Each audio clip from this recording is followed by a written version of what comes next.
Hi friends, welcome back. It's Jessica. I'm so excited because today our European night crawlers arrived and I'm going to be showing you how to set them up in their new home. Initially I was going to put them in my cloth covered square building system for the worms, but I've decided that the system's just not ready yet.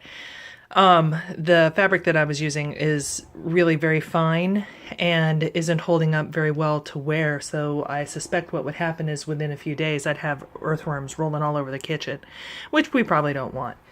So in order to continue my recycling, I had this old bin. It has a top, and I'm going to be turning that into a worm bin for the night crawlers. You can see that I've drilled in air holes in the sides, and I don't know if you can see, but I've also drilled them in through the bottom so that any liquid can leach out through the system. In my little square back there, you can see I have coir by the block, and we're going to be using that along with paper and cardboard for our substrate for the worms. So first things first, in order to use the coir, you have to soak it, which gets it pretty wet. And you want a damp beginning for your worms, but you don't want it to be too wet. So make sure you do a pinch test and you squeeze it to make sure that when you are using it, it'll hold together. It's kind of damp, but easily falls apart like this. So it's damp, but it's not wet. And actually no moisture squeezed out onto my glove, which is probably a good thing.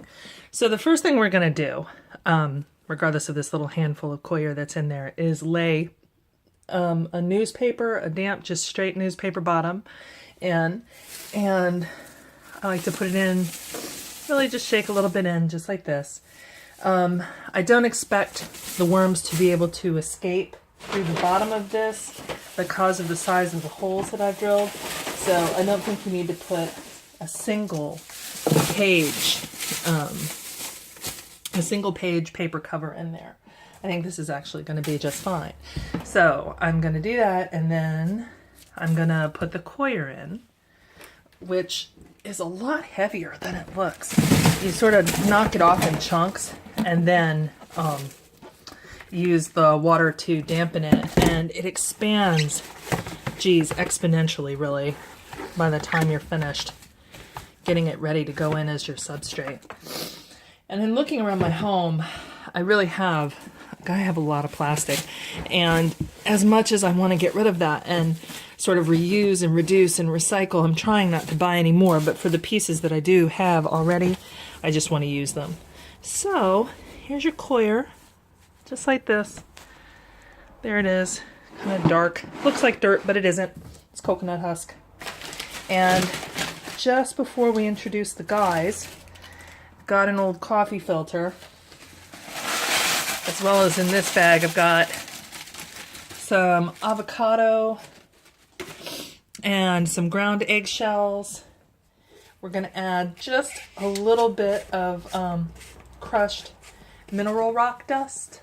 That's going to also provide a little bit of grit into their system.